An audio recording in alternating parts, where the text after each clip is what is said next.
অবকাঠামোগত উন্নয়নের মাধ্যমে ইতিহাস ও ঐতিহ্য সমৃদ্ধ বাংলাদেশ ধীরে ধীরে অনেকটা পথ এগিয়ে গেছে।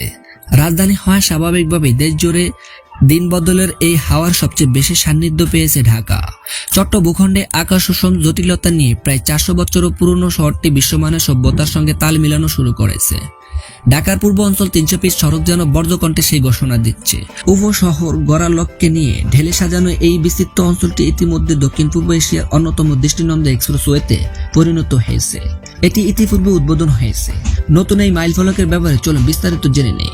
বিশ্বমানের 300 ফিট সড়ক, সংশোধিত নকশায় 235 ফিট হলেও কুড়িল থেকে কাঞ্চন ব্রিজ পর্যন্ত 12.5 কিলোমিটার দীর্ঘ এক্সপ্রেসওয়েটি এখনো আগের নামে পরিচিত। মূলত প্রস্তর বরাবর 300 ফিট সড়ক নির্মাণ প্রকল্পের সূচনা লগ্ন থেকে 300 ফিট নামটি সংশোধিত হয়।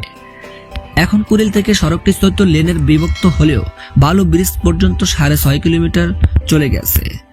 14টি লেনের 8টি এক্সপ্রেসওয়ে। এই পথে দ্রুতগামী যানবাহনগুলো ঢাকার বাইরে থেকে যাওয়া আসা করে। বাকি 6টি হলো সার্ভিস রোড, যেগুলো স্থানীয় গাড়িগুলো চলাচল করে। তারও বালু ব্রিজের পর থেকে কাঞ্চন ব্রিজ পর্যন্ত 6 কিলোমিটার সড়কটি 12 লেনে ভাগে হয়েছে। এখানে 6টি করে এক্সপ্রেসওয়ে ও সার্ভিস রোড রয়েছে। এগুলোতে কোনো রকম স্টপ ওভার পয়েন্ট বা ট্রাফিক সিগন্যাল নেই। কোনো রকম প্রতিবন্ধকতা ছাড়াই প্রতিটি যানবাহন আপন গতিতে চলতে পারবে। ঢাকা উত্তর পূর্ব দিকে গাজীপুর জেলার কালীগঞ্জ ও নারায়ণগঞ্জ জেলার রূপগঞ্জ থানায় 300 ফিট সড়কটি অবস্থিত। সীতালক্ষণ ও বালু নদীর মাঝে প্রায় 6213 একর জমির উপর মনোরম সড়কটি গড়ে উঠেছে। বিরতিহীন এই সড়কটি ঢাকার সঙ্গে বিভিন্ন গুরুত্বপূর্ণ অঞ্চলের সংযোগ স্থাপনা রয়েছে। এগুলোর মধ্যে রয়েছে ঢাকা সিলেট মহাসড়ক, নারায়ণগঞ্জ নরসিংদী গাজীপুর সিলেট চট্টগ্রাম ও কিশোরগঞ্জ। মূলত 300 ফিটের মাধ্যমে ঢাকা পশ্চিমাংশের সঙ্গে দেশের উত্তর পূর্ব ও দক্ষিণ পূর্ব অঞ্চলে যাতায়াত পথ সুগম হয়েছে। 300 ফিট সড়কে ঘুরতে যাওয়ার সেরা সময়। এখানে কোনো পাহাড়ি পথে পা পিছলে যাওয়ার ভয় নেই, এমনকি জোয়ার ভাটা জঙ্গলের সাপ ও ধ্বংসলতার আশঙ্কাও নেই। 300 ফিট সড়কটি সারা বছরই দর্শনার্থীর কাছে সমান আকর্ষণীয়।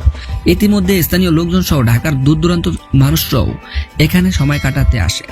তবে বালু ও সীতালক্ষণ নদীর সৌন্দর্যটা উপভোগ করতে চাইলে বর্ষাকালে অর্থাৎ জুন জুলাইয়ের দিকে আসাই শ্রেয়। গ্রীষ্ম ও শুকনো মৌসুমগুলো রোদের হাত থেকে বাঁচার অবস্থান থাকবে না, কিন্তু 100 ফুট খালের দুই পাশে লাগানো ছোট গাছগুলো বড় হয়ে গেলে ছায়ার ব্যবস্থা হবে। সেই সঙ্গে চারপাশে সৌন্দর্যটা দ্বিগুণ বাড়বে। অক্টোবর শুরু দিকে এক্সপ্রেসওয়ে দুই ধারে শরতের কাশবন মুগ্ধতা ছড়ায়।